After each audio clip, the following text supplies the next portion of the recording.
ज़ारा को ये महसूस होता है कि धीरे धीरे उनका कोई कपड़ा उतार रहा है। अब घर वालों को ये कंफर्म हो चुका था कि इरफान की बॉडी के साथ कोई जिन जुड़ चुका था। अगर तू इस रूम से बाहर जाएगी तो मैं तेरे माँ बाप को मार डालूंगा, ऐसा इरफान कहते हैं। इस बार जो इरफान थे, जो इरफान के अंदर जो जिन था, उसने बहुत बुरी तरीके से पूरे कपड़े फाड़ दिए थे। एंड एकदम मतलब ज़ारा के शरीर में एक भी कपड़ा नहीं था इस बार। कि रात के 12 बजे जो होते हैं नमाज पढ़ने वाले, वो जिन होते हैं, वो जिन नमाज पढ़ते हैं। तो उसी तरीके से इरफान जो रात के 12 बजे नमाज पढ़ रहे थे, एंड जो ज़ारा थी वो सोने का एक्टिंग कर रही थी, वो सब कुछ देख रही थी। ज़ारा ने नाइटी पहनी हुई थी एंड इरफान जी ज़ारा का कपड़ा उतार रहे थे। तो ज़ारा को थोड़ा अजीब लगा, लेकिन ठीक है भाई, न्यू न्यू शादी हुई तो थोड़ा बहुत चलता है, इंटीमेसी वगैरह, फिजिकल वगैरह चलता है।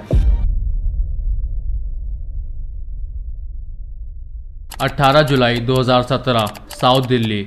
हमारे ग्रुप में टोटल 4 दोस्त थे, मैं, विशाल, मुस्कान, राहुल और ज़ारा। हम चारों की दोस्ती एकदम चाइल्डहुड से थी, मतलब हमारी स्कूल भी एक साथ कंप्लीट की हुई थी और जो 12th का हमारा जो स्ट्रीम था सब्जेक्ट का, वो भी सेम था, मतलब कॉमर्स था। चारों का जो स्ट्रीम था वो कॉमर्स से था। अब हमने सोचा कि एक बढ़िया से कॉलेज में एडमिशन लेना चाहिए और हमने सोचा था कि कॉलेज में भी हम चारों एक साथ रहेंगे। तो हमने दिल्ली की एक यूनिवर्सिटी में अप्लाई किया जहां चारों ने बीकॉम ऑनर्स को सेलेक्ट किया। हम चाहते थे कि हम साथ में रहकर कॉलेज कंप्लीट करें, क्योंकि हम चाइल्डहुड से एक साथ थे। मीन्स जो हम चारों का घर था ना, वो एक ही कॉलोनी में था और हम चारों चाइल्डहुड से ही एक साथ खेला करते थे, पढ़ाई करते थे, एक ही स्कूल में एडमिशन भी हुआ और साथ ही अब एक कॉलेज में भी साथ जाने वाले थे। हम चारों काफ़ी ज़्यादा एक्साइटेड थे। हमने स्कूलिंग लाइफ तो देख ली थी, अब स्टार्ट होने वाली थी कॉलेज की लाइफ। तो हम चारों ने दिल्ली यूनिवर्सिटी में बीकॉम ऑनर्स के लिए अप्लाई किया हुआ था। मेरा और राहुल का एडमिशन तो हो जाता है और कुछ दिनों के बाद मुस्कान का भी रजिस्ट्रेशन हो जाता है, मीन्स उसका भी नाम लिस्ट में आ जाता है। लेकिन ज़ारा फंस चुकी थी, क्योंकि 12th में उसके जो परसेंटेज थे थोड़े से कम आए थे। मीन 53-54% के आसपास ज़ारा के परसेंटेज थे। इस वजह से उसका जो नाम था वो बहुत जल्दी लिस्ट में नहीं आया। चौथे फेज़ में उसका नाम आया रजिस्ट्रेशन के लिए। अब चारों दोस्त काफ़ी खुश थे, क्योंकि अब फाइनली हमारा जो एक दोस्त मतलब बचा हुआ था एडमिशन के लिए, वो भी अब एडमिशन लेने वाला था हम चारों के साथ। और हम चारों ने दिल्ली यूनिवर्सिटी में बीकॉम ऑनर्स का एडमिशन करवा लिया था। मैं, राहुल और मुस्कान वेट कर रहे थे कि कब जल्दी से ज़ारा का मतलब लिस्ट में नाम आ जाए, उसके बाद हम चारों ही एक साथ एडमिशन फॉर्म फिल करेंगे। क्योंकि हम नहीं चाहते थे कि हम मतलब हमारा जो दोस्त है वो कहीं और पढ़े और हम 3 एक कॉलेज में पढ़े। तो हम वेट कर रहे थे कि कब ज़ारा का नाम आएगा और उसके बाद हम सब मिलकर एक साथ एडमिशन लेंगे। तो फाइनली ज़ारा का नाम भी आ चुका था, तो उसके बाद हम चारों ने एडमिशन लिया। एंड हम लोग काफ़ी ज़्यादा एक्साइटेड थे, क्योंकि हमारा कॉलेज में फर्स्ट डे होने वाला था। मीन्स अगस्त वगैरह का टाइम चल रहा था और उस समय हम लोग इंटर करते, मीन्स 13-14 तारीख होगी अगस्त की, जब हम फर्स्ट डे हमारा इंटर करते हैं दिल्ली यूनिवर्सिटी में अपनी फर्स्ट क्लास के लिए। हम चारों काफ़ी ज़्यादा एक्साइटेड थे, लेकिन पहले ही दिन हमें बहुत ही बुरी तरीके से बुली किया जाता है कॉलेज के सीनियर्स के द्वारा। हम लोग काफ़ी ज़्यादा परेशान थे। वो लोग हमसे डांस वगैरह करवा रहे थे, नाच मुन्नी बदनाम हुई, शीला की जवानी। हम लोग के लड़कों के तो कपड़े भी उतरवा दिए गए थे और लड़कियों के तो बाल वल वगैरह खुलवा के उन लोगों से एकदम मुजरा टाइप करवाया जा रहा था ना।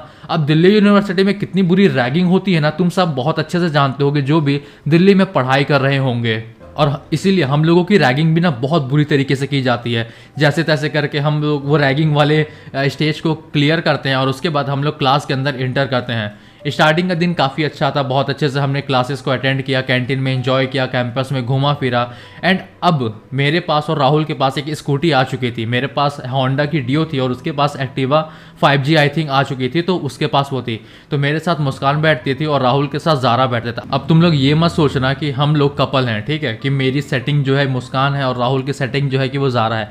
ऐसा कुछ भी नहीं है। हम लोग एक साथ कॉलोनी में रहते थे, एक साथ पढ़ाई करते थे, बस हम लोग बेस्ट फ्रेंड थे। हालांकि मैं अंदर ही अंदर मुस्कान को पसंद करता था, लेकिन कभी मैंने मुस्कान को कहा नहीं। खैर धीरे धीरे समय बीतता है, हमारा फर्स्ट ईयर कंप्लीट होता है, सेकेंड ईयर कंप्लीट होता है एंड अब थी फाइनल्स की बारी। फाइनल ईयर हमारा चल रहा था, तभी अचानक ज़ारा हमें एक गुड न्यूज़ देती है। हालांकि उसका मन नहीं था, लेकिन उसकी फैमिली की तरफ से एक तरीके से गुड न्यूज़ था। एंड वो बताती है कि उसे देखने के लिए लड़के वाले आने वाले हैं। अब हम लोग थे दिल्ली के रहने वाले एंड उसके लिए जो लड़का आया था, रिश्ता जो आया था वो था और आई थिंक झारखंड साइड का था। एक लड़का था जिसका नाम था इरफान। इरफान के ना 7-8 ट्रक चलते थे कोल्स माइंस में, मतलब वो कोयला को मतलब एज अ एक्सपोर्ट इंपोर्ट किया करता था और कई बार ट्रांसपोर्ट वगैरह में भी अपने ट्रक्स को लगाया करता था। तो बहुत बड़ा पैसे वाला आदमी था। तो उसका जो रिश्ता आया था ज़ारा के लिए आया था, क्योंकि ज़ारा काफ़ी सुंदर दिखती थी। तो ज़ारा ने कहा कि हम लोगों ने पूछा कि ज़ारा क्या तेरे को इरफान पसंद है? तो ज़ारा कहती है कि हाँ यार, दिखने में काफ़ी अच्छे हैं, और रही बात पैसे की तो पैसा बहुत था। तो ज़ारा खुश थी, कहीं ना कहीं वो उसे दुख भी था कि वो हम लोग से दूर हो जाएगी, अब उसे हम लोग से अलग रहना पड़ेगा। तो हम लोगों ने कहा कि वो सब छोड़, तो ये बता बैचलर पार्टी कब दे रही है? तो आई थिंक दिसंबर वगैरह का टाइम था, ठीक है, उसके लिए रिश्ता वगैरह आया था, और इरफान के जो घर वाले थे वो चाहते थे कि जल्दी से जल्दी उनके बेटे की शादी हो जाए। तो दिसंबर में उनका रिश्ता आया था, और जनवरी में हमको बैचलर्स पार्टी मिल जाती है, और हम लोग बैचलर पार्टी में काफ़ी इन्जॉय करते हैं। हम 4 ही दोस्त थे, और कुछ उसके भी थे, ज़ारा के कुछ और भी दोस्त थे स्कूल के, वो उनको भी इन्वाइट करती है बैचलर पार्टी में। फिर क्या होता है ना, मार्च वार्च के टाइम पे ना ज़ारा की मतलब ऐसा शादी होने वाली थी। तो जो ज़ारा की शादी थी ना, वो कहाँ होती है? वो झारखंड में होती है, और हम 4 दोस्तों को अलाउ नहीं किया गया था घर वालों की तरफ से कि तुमको ज़ारा की शादी में एज अ झारखंड तुमको जाना है। लेकिन हमने ज़ारा से कहा था कि जैसे तूने यहाँ बैचलर पार्टी दी है ना, तो तेरे को आने के बाद भी एक रिसेप्शन तो दिल्ली में तेरे को रखना पड़ेगा। तो ज़ारा ने कहा ठीक है ठीक है। ज़ारा के फैमिली वाले भी काफ़ी अच्छे थे और वेल सेटल्ड थे, और काफ़ी फाइनेंशियल पोजीशन में काफ़ी अच्छे थे, क्योंकि जो ज़ारा के पापा थे ना, वो एक गवर्नमेंट जॉब किया करते थे, आई थिंक आरटीओ वगैरह ऑफिस में, तो काफ़ी अच्छा फाइनेंशियल कंडीशन था उनका भी। एंड और जब उनका शादी हो जाता है, ठीक है, गर्मी के टाइम पे उनकी शादी होती है, एंड वापस से वो कुछ महीनों के बाद कुछ रस्म वगैरह रहती है जो मायके की तरफ से कंप्लीट की जाती है। तो ज़ारा अपने घर मायके आती है, मीन्स दिल्ली वापस आती है, और उनको साथ लेकर आते हैं इरफान, जो उनके हस्बैंड थे। अब फाइनली वो सर्टिफाइड उनके हस्बैंड हो चुके थे, अब उनकी शादी हो चुकी थी। तो ज़ारा और जो इरफान थे वो घर आते हैं, ठीक है, मायके आते हैं, किसके? ज़ारा के मायके आते हैं। हम लोग भी मिलने जाते हैं, और उन्होंने दिल्ली के अंदर एक छोटे से ग्राउंड में अपना एक रिसेप्शन को ऑर्गेनाइज़ किया था, कि जो यहाँ भी रिलेटिव्स उनके रहते थे, ज़ारा के फैमिली वाले जो रिलेटिव्स रहते थे, वो चाहते थे कि उनको भी हम ऐसा कुछ पार्टीज़ वगैरह दें, ठीक है। उनको ख़राब लगता भाई, अब समाज वाले तो उनको ख़राब लगेगा कि उन्होंने इतना दूर जाकर शादी किया और आसपास के लोगों को पार्टी नहीं दिया। तो उन्होंने ना दिल्ली में एक छोटे से भवन में उन्होंने एक रिसेप्शन को ऑर्गेनाइज़ किया एज एक छोटा सा पार्टी को लेकर, ठीक है, पार्टी टाइप का। तो हम लोग भी वहाँ जाते हैं, फंक्शन वगैरह काफ़ी इन्जॉय करते हैं। ज़ारा और इरफान, जीजू को हम लोग, अब वो जीजू हो गए थे हमारे, ठीक है, तो हम उनको कॉन्ग्रेट्स करते हैं, कॉन्ग्रेट्स योर वेडिंग वगैरह, ऐसा ऐसा करके हम लोग का बात चलता है। हम लोग खाते पीते हैं, एंड वहाँ के रसगुल्ले काफ़ी इतने बड़े बड़े रसगुल्ले थे, वो मैंने खाया। एंड फिर थोड़ी देर बाद हम लोग सोच रहे थे कि यार अब ज़ारा की शादी हो गई है, हम लोग का भी धीरे धीरे टाइम ख़त्म हो रहा था, तो हम लोग ये सोच रहे थे कि अब मतलब मुस्कान का नंबर लगने वाला है। तो राहुल कहीं ना कहीं मुझे इशारा कर रहा था कि भाई देख ले, मुस्कान का भी नंबर लग जाएगा तो तेरा तो कट ही आएगा, ऐसा करके, क्योंकि राहुल को पता था कि मैं जो मुस्कान थी उसको पसंद करता हूँ, ठीक है। तो राहुल मुझे इशारे में कह रहा था कि तू जल्दी से जल्दी ना मुस्कान को कह दे कि तू उसको पसंद करता है, एंड वो मना भी नहीं करेगी, क्योंकि हम लोग चाइल्डहुड फ्रेंड थे। तो हम लोग का वैसे फंक्शन वगैरह कंप्लीट होता है, मैं राहुल को बोलता हूँ कि अभी नहीं बाद में मैं थोड़ा सा करूँगा, थोड़ा सा प्राइवेसी में करूँगा उसको प्रपोज वगैरह, ठीक है। तो यह सारी बातें खत्म होती है, एंड वो रात खत्म हो जाती है। अब घर में जानते हैं मेहमान वगैरह काफ़ी ज़्यादा आते हैं, तो ठीक ज़ारा के घर में भी काफ़ी सारे मेहमान लोग आए हुए थे, एंड वो सब उनको अटेंड कर रहे थे। अब वहीं ना कहीं ना इरफान बोर हो रहे थे, क्योंकि इरफान अपने धंधे में बैठते थे, मीन्स अपने बिजनेस में बैठते थे, ट्रक वगैरह जो एक्सपोर्ट इंपोर्ट होता था वो सब अपना कारोबार देखते रहते थे। तो अब दिल्ली आने के बाद वो काफ़ी बोर हो जाते कि अब करे तो करे क्या। अब जो इरफान जीजू थे वो काफ़ी ज़्यादा बोर हो रहे थे, क्योंकि जो जितनी भी रस्म वगैरह थी सब लेडीज़ों का होने वाला था, एंड उसमें लड़कों का कुछ काम नहीं था। तो इरफान जीजू ना, अब मैं जीजू बोलूँगा ना, तो वो ना काफ़ी बोर हो रहे थे। तो मुझे ज़ारा कॉल करती है और कहती है कि यार देख ले यार, तेरे जीजू बोर हो रहे हैं, तो उनको कहीं घुमा फिरा के लिया। तो मैं कहता हूँ कि यार अभी रुक, मैं थोड़ा सा मम्मी को लेकर हॉस्पिटल जा रहा हूँ, तो उसके बाद रिटर्न में आता हूँ, तो मैं शाम तक उनको घुमाने ले जाऊँगा। तो ज़ारा कहती है ठीक है। ज़ारा फिर अपने हस्बैंड मीन्स इरफान जीजू को कहती है कि ठीक है, वो विशाल आ रहा है करके, तो वो आपको घुमाने ले जाएगा, शाम को आएगा, वो अपनी मम्मी को लेकर हॉस्पिटल जा रहा है। तो ऐसा कुछ बात हम लोग का हुआ, उसके बाद कॉल कट हो जाता है, एंड शाम के करीब 4:30-5 बजे के आसपास ना मैं जो इरफान जीजू के घर पहुंचता हूँ, मतलब वो ज़ारा का मायका ही था, एंड वो आंटी लोग मेरे को बहुत अच्छे से जानते थे, हम लोग चाइल्डहुड फ्रेंड्स जैसे कि मैंने बताया।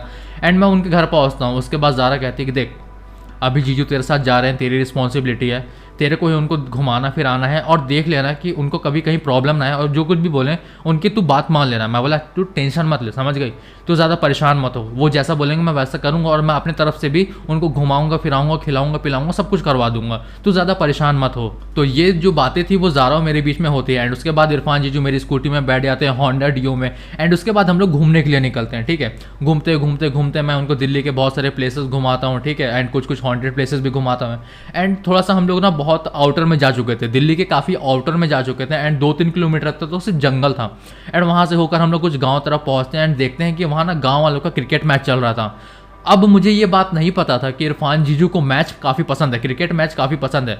तो हम लोग जब घूम फिर के निकल रहे थे, थोड़ा गांव तक पहुंचते हैं तो करीब 8 साढ़े 8 बज गए थे, ठीक है। 2-3 घंटा घूमने के बाद 8 साढ़े 8 बज गए थे एंड गांव तक हम लोग पहुंच चुके थे। उसके बाद क्या होता है ना कि इरफान जीजू कहते हैं कि अब चल मैच देखते हैं बैठ के। अब मेरे वो जीजू हैं तो मैं उनको मना भी नहीं कर सकता हूँ, तो मैं कहता हूँ ठीक है जीजू, अगर आपको देखना है तो आप देख सकते हैं, मैं भी आपके साथ हूँ कंपनी देने के लिए। तो हम लोग बैठते हैं, मूंगफली वगैरह खाते हैं, चटनी वगैरह चाटते हैं एंड कोल्ड ड्रिंक वगैरह ही मंगाते हैं वहाँ से। वो बेचने वाले आ जा रहे थे तो हम लोग सब ले ला के अपना बैठे हुए थे एंड आ जा रहे थे, उनसे खरीद के खा पी रहे थे। एंड वो सारा पेमेंट जीजू कर रहे थे। मैं बोल रहा था जीजू मैं करूँगा, लेकिन वो मान ही नहीं रहे थे, ठीक है। तो वो सारा पेमेंट किए जा रहे थे एंड करीब 11 बजकर या 10-15 मिनट में ना मैच खत्म होता है, एक मैच खत्म होता है। गांव वालों का मैच चल रहा था एंड काफ़ी मतलब जो प्राइज मनी थी ना वो पैसा वगैरह था, ठीक है, 10-15 हज़ार रुपये था। तो जीजू क्या करते हैं, जो मैच जीतती है ना तो उनको वो 2,000 रुपये देते हैं एज अ अपने तरफ से, कि वो 2,000 रुपये दे रहे हैं जीतने वाली टीम को, वैसा कुछ देते हैं पैसा वगैरह। एंड उसके बाद मैच खत्म होने के बाद वहाँ से निकलते हैं एंड ज़ारा का भी मेरे पास काफ़ी ज़्यादा कॉल आ रहा था कि क्या हुआ यार, तू इतना लेट हो गया यार, कब का तू 5 बजे का निकला है एंड 11 साढ़े 11 होने वाले हैं।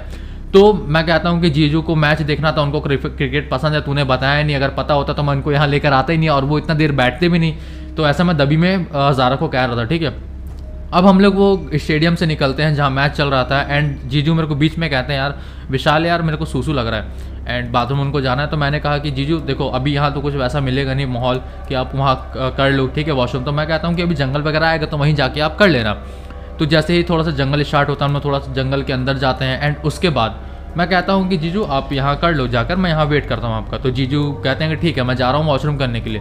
तो वो गाड़ी से नीचे उतरते हैं एंड पेड़ के पास जाते हैं एंड वो अपना मतलब लघु शंका जो था वो उसको ख़त्म करते हैं, ठीक है। वो वॉशरूम वगैरह करते हैं एंड मैं वेट कर रहा था। जब मैं पीछे पलट के देखता हूँ ना अचानक से, अरे भाई जीजू तो गायब हो गए। तो ये क्या हुआ, अभी तक तो यहीं था, अभी वो अपनी लघु शंका को कर रहे थे इधर, तो वापस से गायब कैसे हो गए वो। तो मैं उतरता हूँ, गाड़ी को लगाता हूँ एंड मैं जाकर देखता हूँ ना जीजू का जो कंडीशन था वो अजीब तरीके का हो गया था। वो अपना ना सर टिका कर ना एक पेड़ की तरफ से टिके हुए थे। मैं काफ़ी डर जाता हूँ, ये क्या हो गया जीजू को। मेरे को लगा यार कोई जानवर वानवर तो अटैक नहीं कर दिया जीजू के ऊपर। अब सारी रिस्पॉन्सिबिलिटी मेरी थी एंड कुछ हो जाएगा जीजू के साथ तो मुझे काफ़ी प्रॉब्लम हो जाएगी।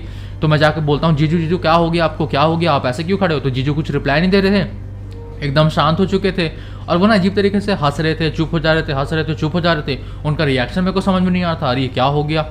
तो मैं जैसे तैसे उनको अपनी गाड़ी में बैठाता हूँ और जैसे तैसे जल्दी से जल्दी मैं ज़ारा के घर में उनको पहुँचा देता हूँ। ज़ारा के घर पहुँचते पहुँचते हम लोग मतलब ज़ारा घर पहुँचते पहुँचते करीब पौने 12 हो चुके थे, पौने 12 हो चुके थे एंड वो खाते पीते हैं। अभी देखो घर वाला फंक्शन, अभी शादी वगैरह हुआ था तो घर में इतनी जल्दी लोग सोते नहीं है, काफ़ी सारे मेहमान वगैरह आए हुए थे तो इतनी जल्दी लोग सोते नहीं हैं।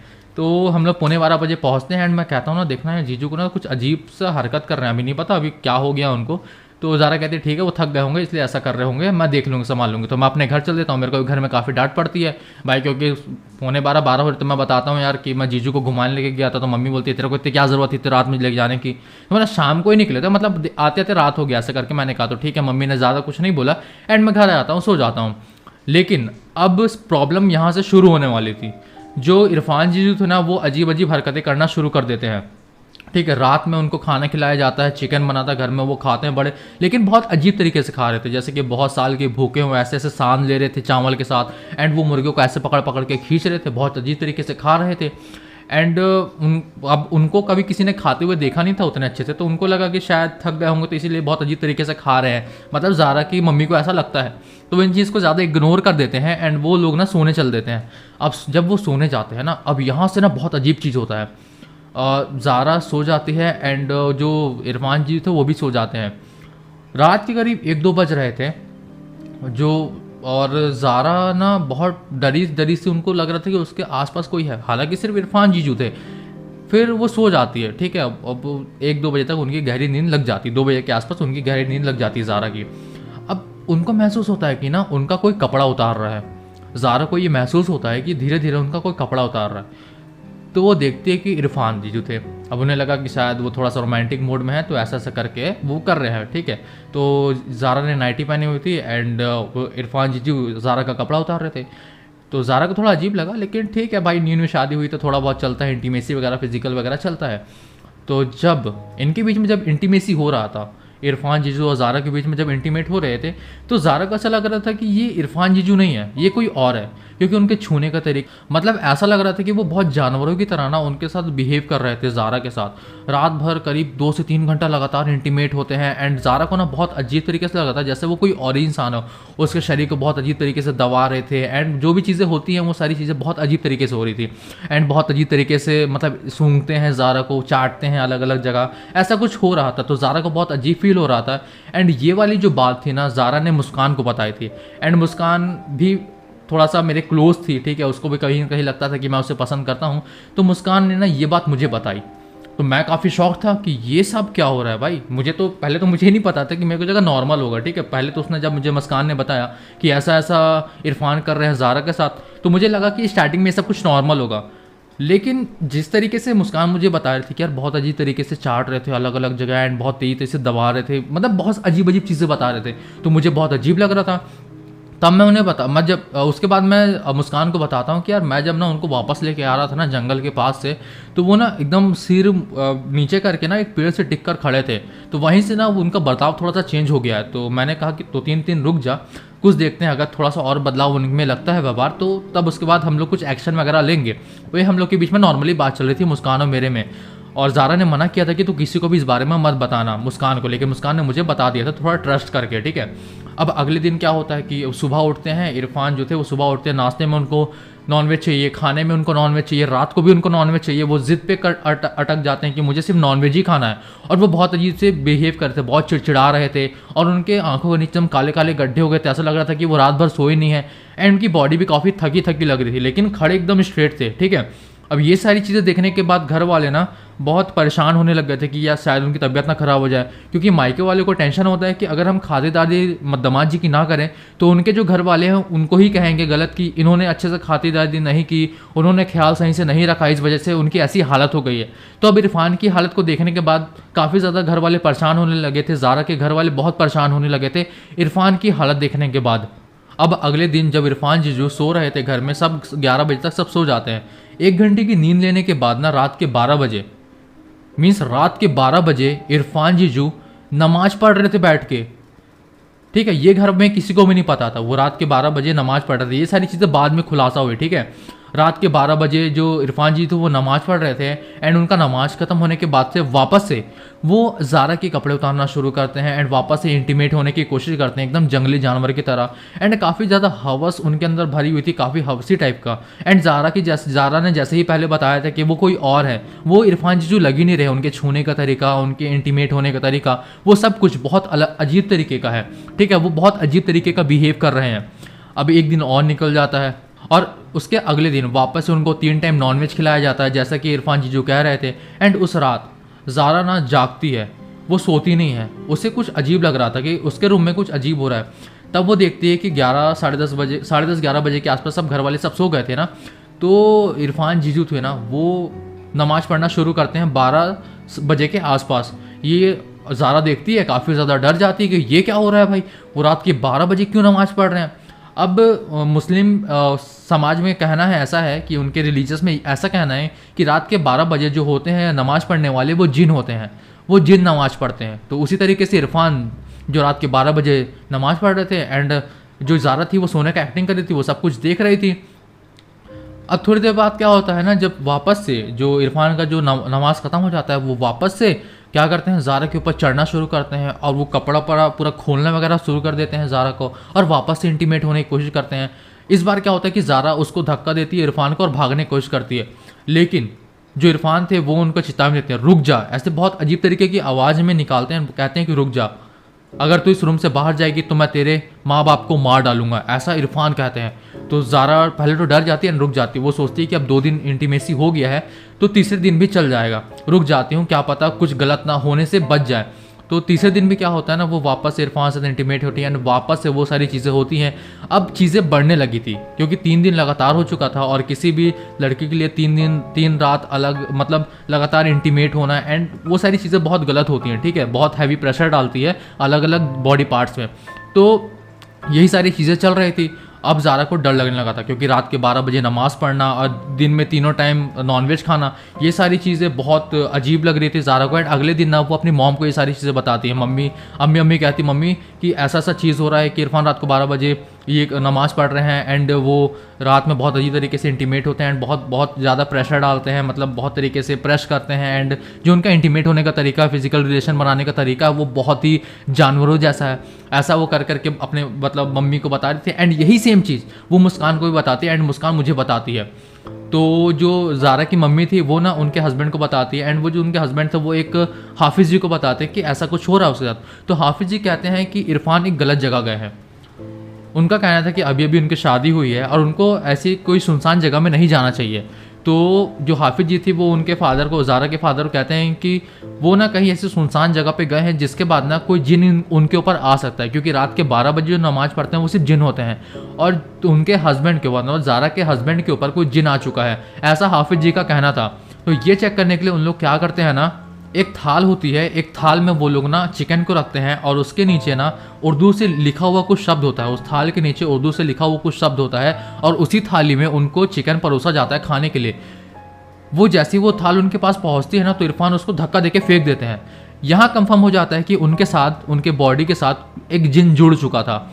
अब घर वालों को ये कंफर्म हो चुका था कि इरफान की बॉडी के साथ कोई जिन जुड़ चुका था। अब इसका समाधान क्या था, हाफिज़ जी को ये कंफर्म हो बता दिया गया था कि उन्होंने थाल को पीछे फेंक दिया। तब हाफिज़ जी कहते हैं कि पक्का उनके साथ जिन जुड़ा हुआ है।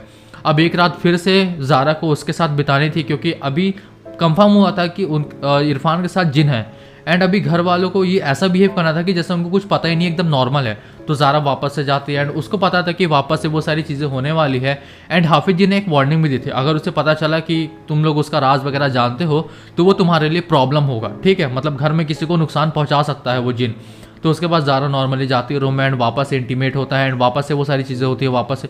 इस बार तो हद पार हो गई थी। चौथे दिन क्या होता है ना, वो मतलब ज़ारा थोड़ा सा फोर्सफुली मतलब हटाने की कोशिश करती है इरफान को, लेकिन इस बार क्या होता है, इरफान ज़ारा के सारे कपड़े फाड़ देते हैं एंड लिटरली और वापस से वो इंटीमेट होने लगते हैं। कपड़े फाड़ने के बाद जब इरफान कपड़े फाड़ देते हैं ज़ारा के एंड उसके बाद बहुत ही बुरी तरीके से इंटीमेट होते हैं। 3 दिन का जो इंटीमेसी था वो तो था ही एंड चौथे दिन का जो था वो बहुत ही अलग लेवल का था।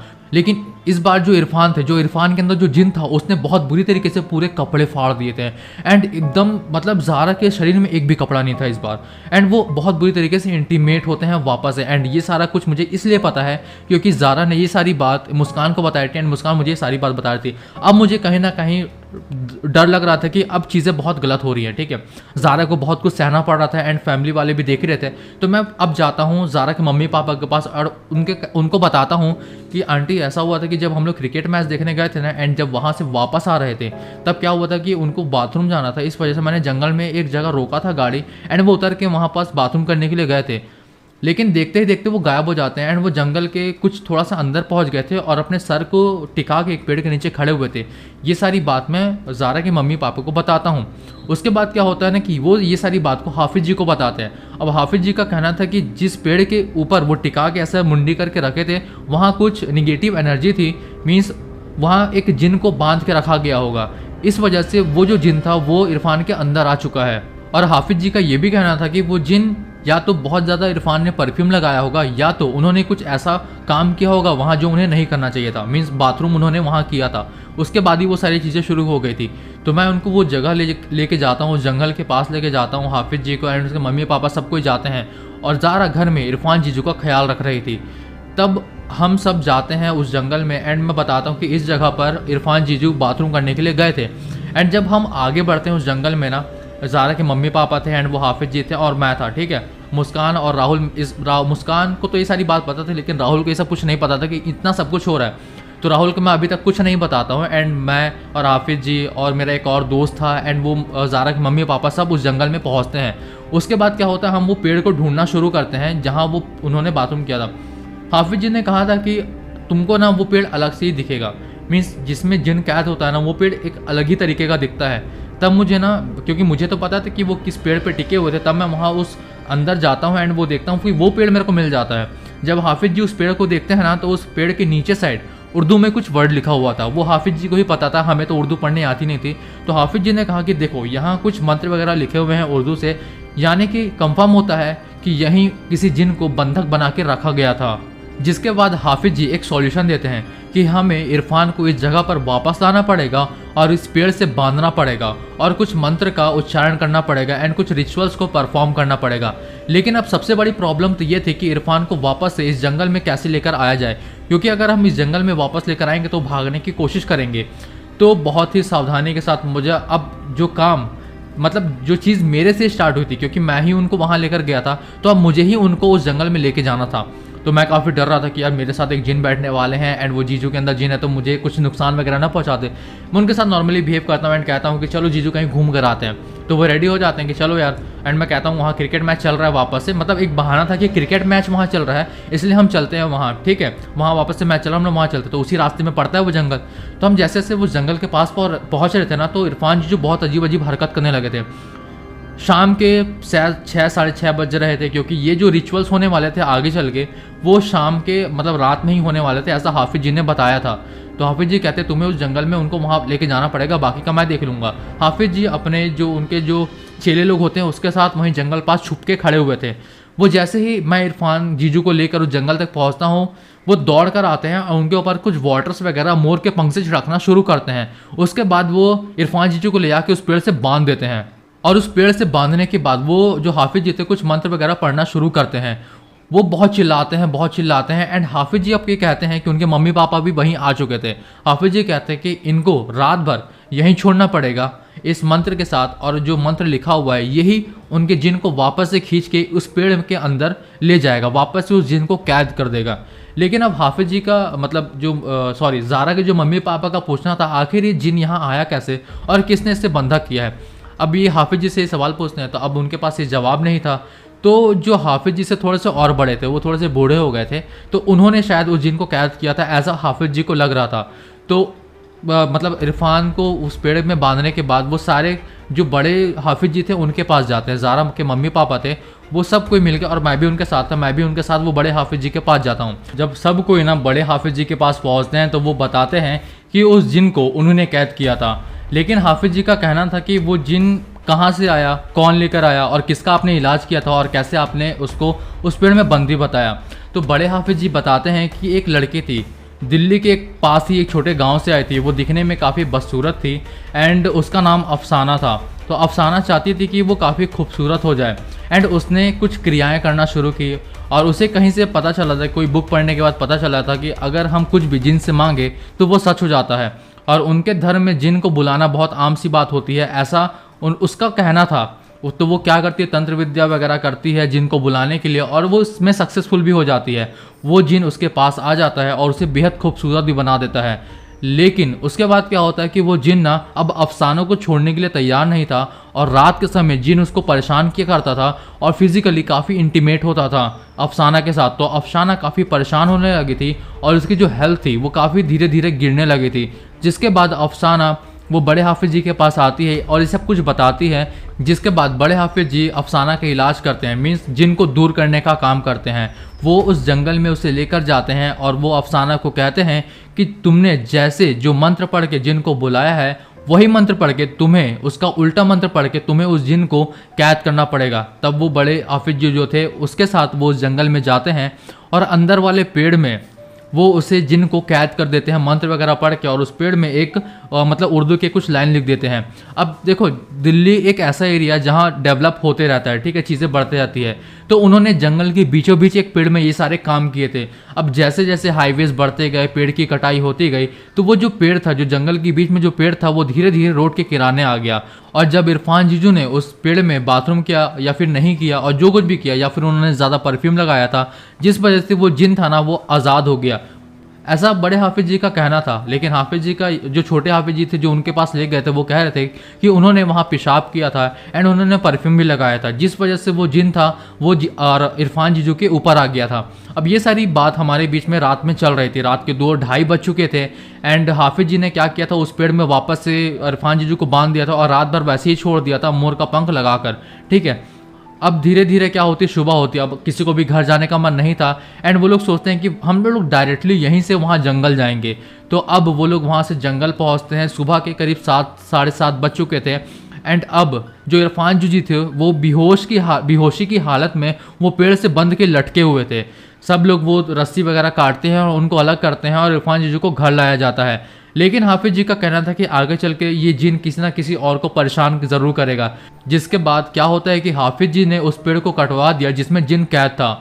उस पेड़ के कटने के बाद जिन हमेशा के लिए उसमें कैद हो जाता है और उस पेड़ के ऊपर कुछ जल वगैरह छिड़का जाता है, जिसके बाद वो पेड़ कभी आगे नहीं बढ़ने वाला। और आगे चल के कभी भी कुछ ऐसा होता है उस पेड़ को हटाना ही पड़ता है, तब भी वो जिन अब नहीं निकलने वाला, क्योंकि अब उसमें वो हमेशा के लिए कैद हो चुका था। जब वो पेड़ कट गया मीन्स वो हमेशा के लिए उसमें कैद हो गया, ऐसा उनका कहना था। एंड हमें नहीं पता था, हमें तो इरफान जीजू से मतलब था फिलहाल अभी। तो इरफान जीजू को घर लेकर जाया जाता है एंड करीब दोपहर के 2-3 बज चुके थे, वो सो ही रहे थे। एंड 2-3 बजे के बाद उनको होश आता है एंड जो कुछ भी उनके साथ हुआ और जो कुछ भी वो घर में कर रहे थे उनको कुछ भी याद नहीं था। वो सब कुछ भूल चुके थे कि वो ज़ारा के साथ कैसे इंटीमेट होते थे, रात में कैसे नमाज वगैरह पढ़ते थे और क्या कुछ उनके साथ हो रहा था। उनका शरीर एकदम थका थका फील हो रहा था। जिसके बाद घर वाले कहते हैं कि तुम फंक्शन के बाद काफ़ी थक गए थे तो अभी तुम जागे हो, देखो दोपहर के 2-3 बज चुके हैं। घर वाले भी उनको कुछ बताना नहीं चाहते थे। लेकिन जो कुछ भी हमने एक्सपीरियंस किया और जो ज़ारा ने सहा है, मेरा कहना है कि ज़ारा ने जो कुछ भी सहा है 3-4 दिनों तक, वो शायद एक बहुत ही संघर्ष होगा अपने पति के लिए। मेरा ये कहना है कि एक बहुत अच्छी वाइफ ज़ारा है जिसने अपनी पति की जान के लिए वो सब कुछ करने के लिए रेडी हो गई, जानने के बावजूद कि इरफान के अंदर कोई और है, उसके अंदर एक जिन है। उसके बाद भी उसने वो सब काम किए जो शायद उसे नहीं करना चाहिए था और उसने अपनी जान पे खेल कर उस रात को कैसे कैसे तो टैकल किया है, ठीक है। तो अब इरफान एकदम नॉर्मल है और वो ज़ारा के साथ नॉर्मली अपने झारखंड अपने होम टाउन में रह रहे हैं और सब कुछ नॉर्मल चल रहा है।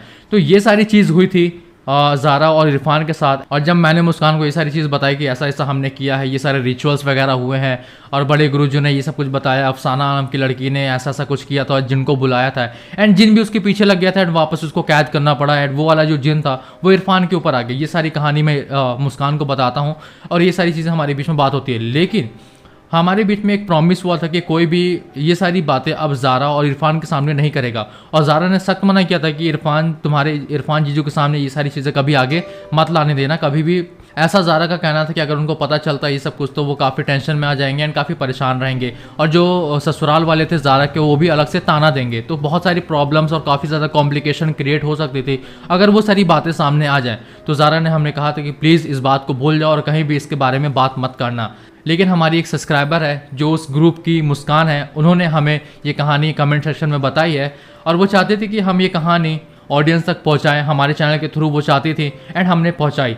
तो खैर आज की कहानी यहीं ख़त्म होती है। आज की कहानी आपको कैसी लगी कमेंट करके ज़रूर बताइएगा एंड आप कमेंट ये भी कीजिएगा कि क्या सच में जिन को पेड़ में कैद किया जा सकता है और जिन अगर किसी के शरीर में आ जाए तो क्या वो इतना ज़्यादा इंटीमेट हो सकता है अपनी वाइफ के साथ या किसी भी लड़की के साथ। कमेंट करके ज़रूर बताइएगा। वीडियो पसंद आई है तो मेक श्योर वीडियो को लाइक कीजिएगा। अगर आपके पास भी कोई कहानी है तो ज़रूर हमें बताइएगा एंड आप लोगों से फिर मुलाकात होगी एक और न्यू हॉरर स्टोरी के साथ जो शायद आपको अंदर तक हिला कर रख देगी।